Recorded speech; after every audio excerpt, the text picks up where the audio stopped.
Got a real gem for you peeps here tonight. So yeah, let's check this one out here. Let me get this started up. And when you see the title, you're going to see what a gem this is going to be for us to talk about here. So let me start this up and we'll get going here. Okay, here we go. So check this out, right? The article from Meridian Magazine entitled, "What a Woman Wants in Her Future Husband" by Katrina Cookson from last summer. So let's see if Katrina knows what she's talking about. All right, here we go. Men of an age to be seriously dating often think there's nothing in the world as hard as to understand a woman and to know what she wants. Honey, I got news for you. That's not just for men who are dating. So I'm going to give it to you straight. I'll break it down for you here to give you clues in a woman's head and heart. These are things a woman may not say to you, but they think them regardless. And if you want to find a woman of high caliber, you do well to keep the following in mind. Okay, so let's just keep this in mind as we go through this. Katrina here is talking about women of high caliber. I think keep that in mind. 1, control your temper. Doesn't matter how biased the referee was or how close you were to making that shot. It isn't worth blowing up about it. Self-control shows an ability to take life in stride. Life gets harder and more stressful with time, especially in relationships. So it's important to a woman. She has a man by her side, knows how to hold his tongue, his anger in check. Rage driving is never attractive, and neither is being a poor loser.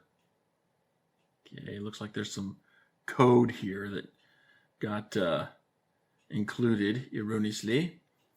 Most things in life don't matter in the long run, and anger usually says more about the person who is upset than the issue at hand. Defensiveness is often a sign of insecurity or lack of concern for others.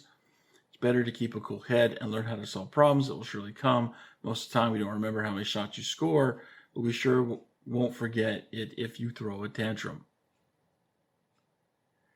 I gotta disagree with some of what's being said here. Okay, first of all, I think there's a difference between a guy getting into a game, and I say this not as a guy who gets into a game because I'm not really into sports that much, but I think there's a difference between a guy getting into his game and rage driving.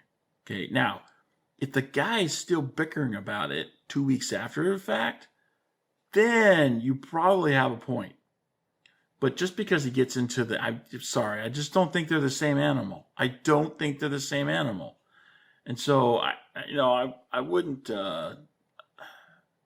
say a guy is just like not high caliber, because that's what we're talking about. We're talking about high caliber women. So you want high caliber men to go with the high caliber women. You could be a high caliber man. He's really into the game. It shows he's passionate about something he loves. And that should be a desirable characteristic, especially if he loves you, because that means he's going to be passionate about you. So, I don't know. I have some different way of looking at this, but, definitely, the rage driving thing, holding your anger in check, you do want to get that under control. That's definitely something you want to get into there.